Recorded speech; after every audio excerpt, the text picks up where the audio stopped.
কখনো কি তোমার মনে হয়েছে মানুষের কাছে তুমি গুরুত্ব পাচ্ছ না?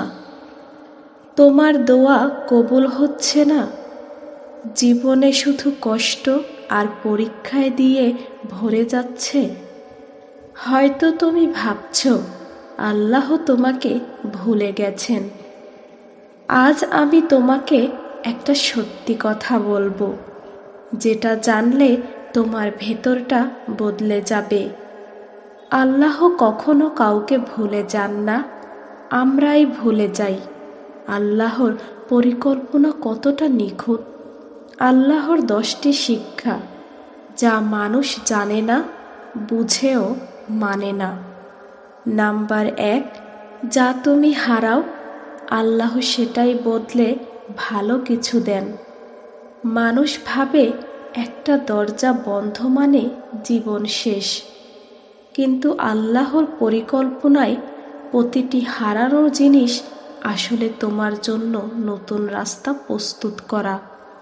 কখনো চাকরি হারাও, কখনো সম্পর্ক ভেঙে যায়, কখনো বন্ধু দূরে সরে যায়।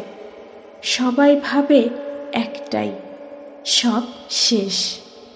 কিন্তু কুরআনে আল্লাহ বলেছেন, আমি তোমাদের থেকে কিছু কমিয়ে পরীক্ষা নেব। কিন্তু তিনি কখনো কমিয়ে রাখবেন বলেননি। তুমি যা হারিয়েছ সেটা বরকতের সাথে ফিরবে, যখন তুমি ধৈর্য রাখবে। নাম্বার 2, তুমি যে কষ্টে কাঁদছ সেটা তোমার শান্তি নয়, তোমার পরিশুদ্ধি। অনেকেই ভাবে আমি এত কষ্টে আছি মানে আল্লাহ রাগ করেছেন। না, কষ্ট কখনো শান্তি নয়। কষ্ট মানুষকে বানায়, পরীক্ষা মানুষকে পরিশুদ্ধ করে। তোমার চোখের পানি আল্লাহ দেখেন, মানুষ না দেখলেও।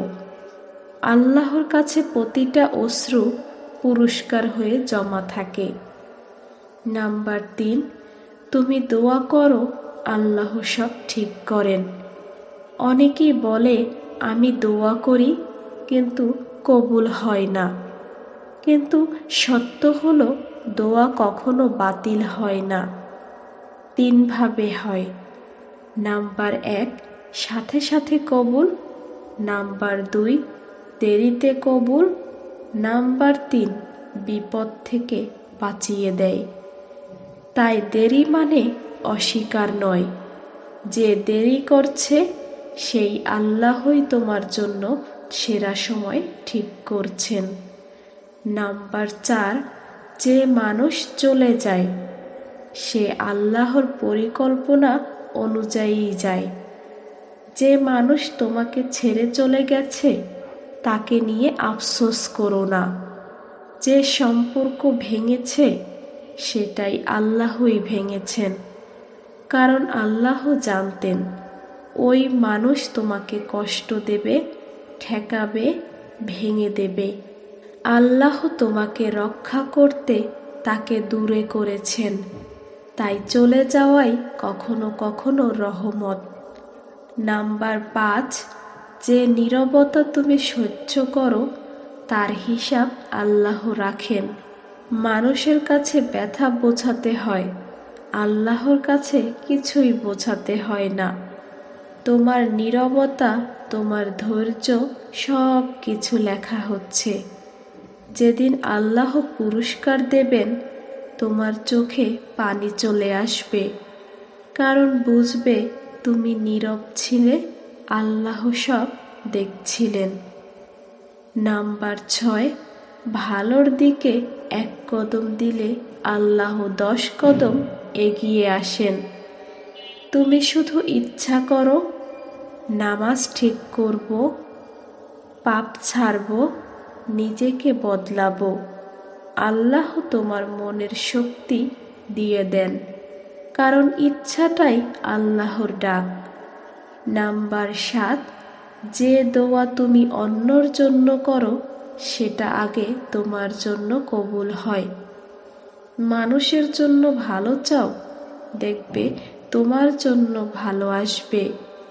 যখন কাউকে বলো আল্লাহ তোমার জন্য ভালো করুন। আল্লাহ প্রথমে সেটা তোমার জন্য লিখে রাখেন। এটাই ইসলামের সৌন্দর্য। নাম্বার ৮, যে দুঃখ তোমাকে রাত জাগায় সেটা আল্লাহর কাছে যাওয়ার পথ বানায়। তুমি কি কখনো কেঁদে নামাজ পড়েছ? কখনো কি কষ্টে সেজদায় পড়ে গেছো?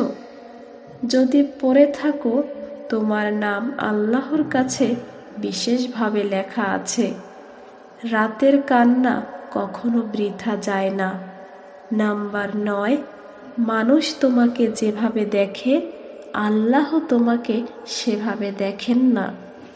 মানুষ তোমার ভুল দেখে, মানুষ তোমার অতীত দেখে, মানুষ তোমার ব্যর্থতা দেখে, কিন্তু আল্লাহ তোমার চাওয়া দেখে, তোমার ভালো ইন্টেনশন দেখে, তোমার ভবিষ্যৎ দেখেন। এই কারণেই আল্লাহর বিচার ন্যায়, মানুষের বিচার অন্যায়। নাম্বার ১০, যে পথে আল্লাহ তোমাকে পাঠান সেই পথেই সফলতা লুকানো থাকে। তুমি আজ যেটা বুঝতে পারছো না, কয়েকদিন পর বুঝবে আল্লাহর সবই ঠিক ছিলেন। তুমি যেদিন ব্যথা পেয়েছ সেখানেই আল্লাহ তোমাকে শক্ত করেছেন। তুমি যেটা হারিয়ে কাঁদছ সেখানেই আল্লাহ তোমাকে শিখিয়েছেন। তুমি যেটা নিয়ে ভেঙে পড়েছ সেখানে আল্লাহ তোমার জন্য নতুন শুরু বানিয়েছেন। তুমি কি জানো আল্লাহ কখনো তোমাকে সবচেয়ে বেশি কাছে টেনে নেন যখন তুমি ভেঙে পড়ো, যখন কাঁদতে কাঁদতে বলো আল্লাহ আর পারছি না। মানুষ ভাববে তুমি দুর্বল, কিন্তু আল্লাহ বলবেন এই আমার বান্দা এখন আমার কাছে এসেছে। তাই কখনো ভাববে না তোমার কষ্ট একা। তোমার পাশে কেউ না থাকলেও আল্লাহ সব সময় আছেন। শুধু মন খুলে বলো, হে আল্লাহ, তুমি আমার জন্য যথেষ্ট।